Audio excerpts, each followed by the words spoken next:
Hello everyone, welcome to Information with Tepiso.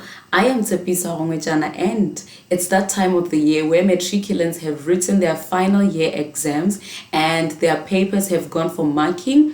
Obviously, after the marking, there will be moderation of those marks, and then the final marks will be submitted to the Department of Basic Education to be issued out to different universities, right, that are known in South Africa or registered with the Department of Higher Education. So, what happens is that from now until depending on how that particular university operates, some would send out letters and information to the applicants in January. Some have already sent, and hence I say from now until January, until the time where you receive your results, there will be communication from the universities that you applied to you, right, as to what needs to happen, what you need to know, what you need to not know, what you need to do, what you need not to do, right?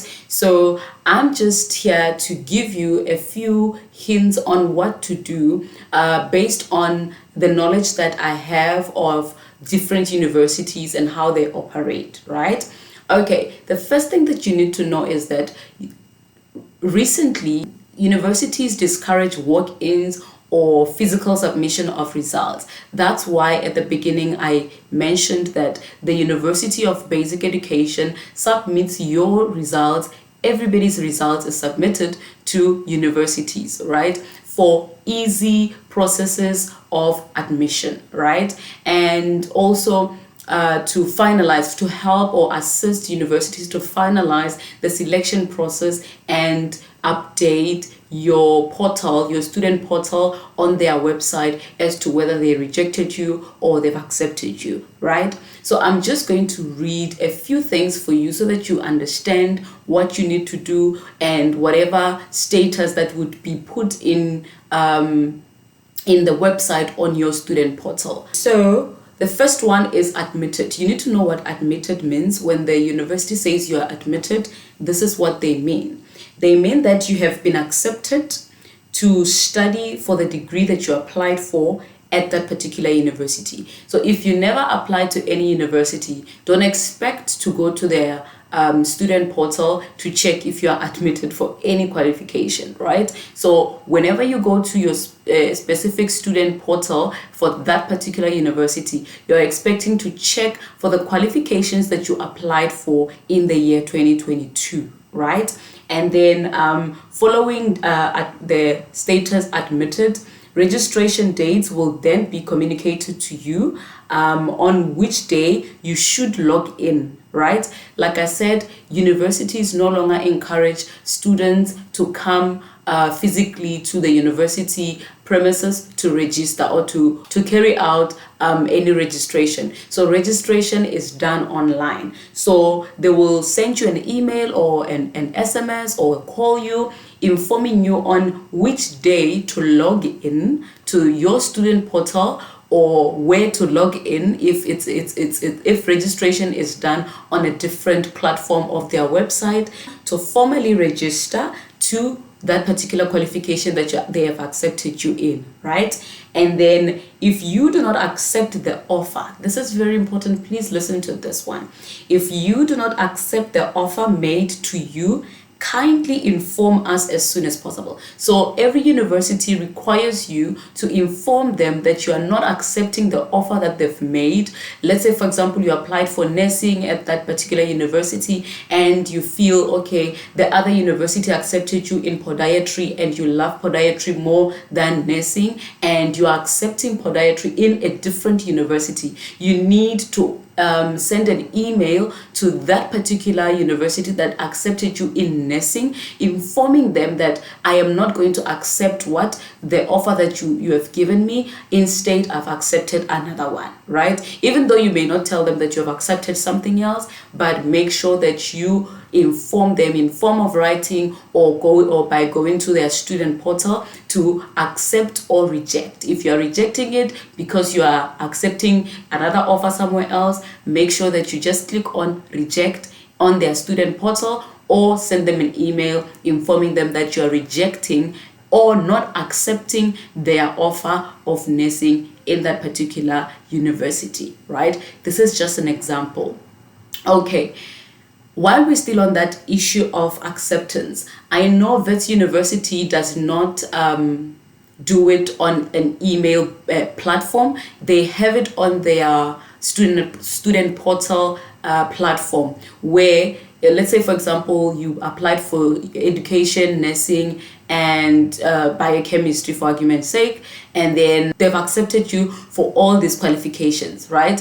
And even UCT has accepted you for this and this and this qualification. So what you need to do is to log on to the student portal of the University of the Witwatersrand using your student number and the password that you would have generated when you were applying for those qualifications, and then click on reject on all those qualifications that they've accepted you in, so that they can know that they can know the number of students that accepted their offer and how many spaces are left to accept other students, right? Because if you don't accept that offer and you also don't reject, you don't give them an indication as to whether you're accepting or you're rejecting, you're leaving that space lingering, and they are putting other students on waiting list, wasting other people's time while something could have been done for other people, right? Before they make decisions that they're not really happy with, right? So if you're not accepting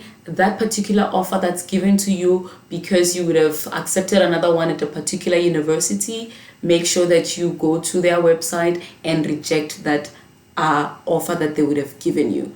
But on the flip side, also, if you don't reject that particular offer, there is a period that they give you to accept, right? If you do not accept after that period, it is an automatic, or they automatically regard that as you not accepting the offer, right? So there's a case where somebody didn't know that they have to accept the offer on the student portal of the University of the Witwatersrand website. So make sure that you don't make that mistake, because you might lose out on a good offer or on something that you really wanted to study and end up studying something that you didn't want to study, right? If you don't know, just if you don't know how to do it, just send me a message in the comment section below, and then I'll try to help you, right? And moving right along, the second one is to be placed on waiting list. This is a big thing. I always give it a hoo-ha because a lot of people do not understand what it means, right? I'm going to read what it means to you. It says a final decision will be made as soon as possible, right? When they have put you on a waiting list, it only means that a final decision will be made as soon as possible on whether you will be fully admitted for that qualification or not, right? So if you applied for nursing and they want 10 students, they selected their top 10 students, and it was 100 students that applied for nursing. So it means only 90 students were not accepted, right? They are now put on what? Waiting list. What they are waiting for, like you're on the waiting list, remember? You're waiting. So what you are waiting for is not a miracle from somewhere. You're just waiting for the 10 that were accepted. One of them or all of them, if ever push comes to shove, if all of them reject the acceptance of that particular university for nursing, then a space is created for you, right? But the flip side of things, or the most important part that you need to understand is this: because it's 90 people that are left, right, that are not accepted into nursing, into that nursing program, only 10 people from the 90 can be taken, provided the 10 that they were taken, the 10 from 100 that were taken, drop out or reject the offer, right? If it's not 10 that reject the offer, or it's only 4 that reject the offer, then it means only 4 people from that 90 waiting list can be taken, right? So how does then a waiting list work? I explained the first part, that they only take you from the waiting list if ever anyone from the number of people that they want drops out or reject the offer. That's the first thing. The second thing, when someone from the 10 that they selected reject the offer, what happens is that from that list of 90 people, right, 90 applicants, they will take the one with an APS score that is higher, closer to that of the people that were selected in the cohort of 10 people, or a group of 10 people, right? So if this 10 people had an APS score of 40, like 40 up to the last one is probably 32 APS score, then the next APS score that's following this 10 is 31, right? The person who got 31 APS score is the first one on the list of 90 people. So if anybody drops out from here, if one person drops out, the first person they are pulling in is the one with the 31 APS score. If you got 28 APS score, you will wait and wait and wait. It's not guaranteed that they will take you if you are on the waiting list. So it's always better to ask them if they say they are putting you on they've put you on a waiting list.